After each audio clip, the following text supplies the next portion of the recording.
합계 출산율이 매년 최저치를 경신하는 가운데 저출산 고령사회위원회에서 육아휴직 급여 등 현금 지원을 늘리는 방안을 검토하고 있습니다.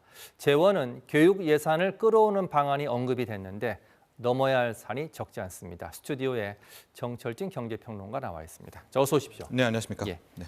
올해 3분기 합계 출산율이 0.7명입니다. 자, 한 명. 이 마지노선이 깨진 지 벌써 5년째예요. 우리 경제평론가이시니까 경제적 측면에서 보면 저출산의 위기 지금 얼마나 심각한 겁니까? 그러니까 우리가 뭐 정교한 분석이나 통계를 내지 않더라도요. 인구가 이렇게 줄어들고 있다. 저출생 같은 경우에는 자본주의에 가장 중요하다는 수요 감소로 이어져서 경제 성장에 치명타겠구나라고 생각을 할 수가 있겠는데요. 좀 더 정교하게 나온 통계를 좀 보면 생산 가능 인구, 즉 청장년층이라고 볼 수 있겠죠. 1% 정도의 인구가 줄어들 경우에 성장률이 0.6%가 떨어진다라는 이제 그런 통계가 나와 있고요. 지금 나오는 것은 우리나라의 이제 일종의 잠재 성장률입니다. 당장의 2030년에는 0%대로 빠져들게 되고요. 문제는 2050년대를 가보시면 마이너스 성장, 즉 뭘 해도 늘 마이너스, 상설적인 마이너스 성장이 나온다는 겁니다. 현재 인구 체제로 보면. 그럼 왜 저런 모양새가 나오느냐? 앞서도 말씀드렸지만 저출생, 인구 감소를 통한 수요 감소뿐만이 아니라 저렇게 청년층, 중장년층의 인구가 줄어들게 되면 모든 성장에 대한 그 에너지가 노년 인구를 부담하는 쪽으로 다 빠져나가게 되는 거죠. 그러니까 정작 그 사회, 그 국가 경제는 성장할 수가 없게 되는 것이고요. 우리나라 같이 현재 상황에서는 다시 한번 말씀드리지만 일단 2035년께로부터는 완전히 0%대로 빠져들고 2050년대는 마이너스, 상설적인, 항구적인 마이너스 성장을 하는 그런 국가가 돼버립니다. 그동안 정부가 출산을 장려하기 위해서 많은 돈을 넣었습니다. 투입했습니다. 그럼에도 불구하고 지금 출산율은 점점점 낮아지고 있는데 대통령도 오늘 언급을 했어요. 차원이 다른 고민이 필요하다 이렇게 말씀하셨는데 지금 검토되고 있는 안 정확히 뭡니까? 그렇습니다. 대통령 직속의 저출산 고령사회위원회라는 곳에서 이 저출산 문제, 저출생에 대한 문제들을 계속 고민해 왔고요.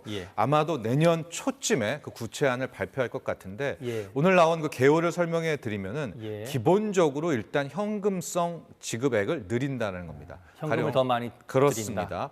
오른쪽 먼저 볼까요? 아동수당 같은 경우에 현재 7세까지 지급이 되고 있죠. 그것을 파격적입니다. 17살까지 늘리겠다는 것이고요. 다자녀는 또 차등 지급합니다. 즉 첫째, 둘째, 셋째에서 셋째부터는 월 20만 원까지를 지급하는 것이고요. 그리고 왼쪽을 보면 육아휴직 급여인데요. 상한을 200만 원까지 올리게 되고 두 번째로 나와 있는 사후 지급금 제도라는 것은 현재 바로 모든 육아휴직이 다 가지 않고 한 25% 정도는 복직한 후에 6개월 뒤에 나머지 사후 지급금이라고 해서 몰아주게 되는데 이제 그것도 폐지하겠다라는 것이 이번에 나온, 즉 육아휴직급여, 육아휴직의 대체율을 높이고 아동수당을 함께 주는, 병행하는 안이 나오게 된 건데 문제는 저렇게 될 경우 추가적으로 지금 필요한 예산이 11조 원 정도가 11조 원, 됩니다. 총 예산이요.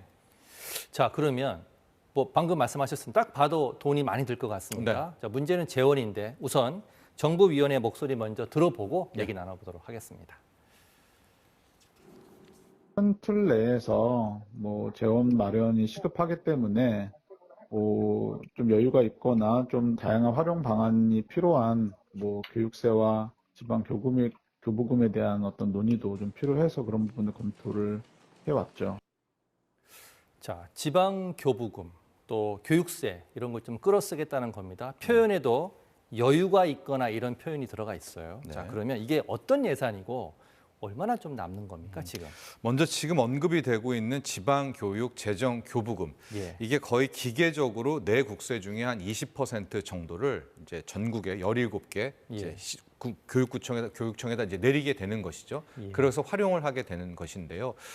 문제는 저 액수가 보통 한 76조 이상 되게 되는데 지금 학생 수가 줄어들고 있지 않습니까? 예, 점점 줄고 있죠. 네. 예. 또 이제 뭐 나름 방만 경영 뭐 이런 것도 함께 포함이 돼서 지적이 됐던 건데요, 오늘. 그래서 안 쓰고 2월 되는 액수가 한 7조 5천억 정도가 된다. 예. 그리고 교육세가 기본적으로 한 5조 원 정도인데 교육세 중에서 이제 아예 저출산을 빼가지고 가자. 예. 그럼 두 개의 교육세의 일부를 합치면 약 10조, 11조가 되는 것 아니겠습니까? 예. 저렇게 해서 부족한 재원을 메우겠자라는 건데 저 안이 나오자마자 지금 바로 뭐 교육 당국에서는 반발을 하고 있죠. 예. 특히 이제 가장 많이 주장을 하는 것이 지금 돈을 쓸 때 못 쓰고 있는 거다. 이제 가령 대표적인 것이 빠르게 디지털 교육으로 전환해야 되는데 예. 거기에는 상당한 이제 재원이 필요한데 거기를 가보지도 않고 미리 저렇게 돈을 뺐으면 어떡하냐라고 해서 실은 굉장한 반발에 또 휩싸이는 것도 사실입니다. 좀 교육부가 난감해할 것 같아요. 네. 아직 부처 간의 협의가 안 된 상황인데 이제 언론에 보도가 됐습니다. 네. 그러니까 말씀하신 것처럼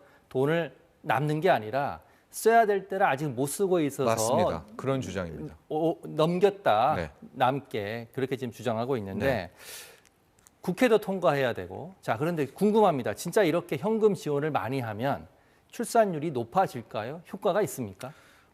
세계 어디에서도 현금 지원을 늘려서 성공한 나라, 즉 예. 저출산을 극복한 나라는 실은 현재는 없다고 봐야 되는데요. 예, 예. 문제는 이번에도 이제 당국에서도 이야기를 했지만 저출산 고령화 사회위원회에서 현금 지원과 함께 육아휴직의 대체 소득률을 높여줬던 아까 전에 이제 그렇게 두 개를 그나마 병행할 때는 이제 나름 효과가 있었다라는 주장들이 나오게 되는데 계속 말씀드리지만 현재로서 현금 지원만 늘리게 될 경우 가령 양육수당 같은 경우에는 결과적으로 아동복지 즉 커가는 아이들에게는 그것이 어느 정도 도움이 될 수는 있겠지만 예. 막상 신혼부부라든가 또 이런 부부들에게 아이를 낳겠다라는 이 출산의 의지를 높이는 효과는 굉장히 미미한 것으로 현재까지는 파악이 되고 있습니다.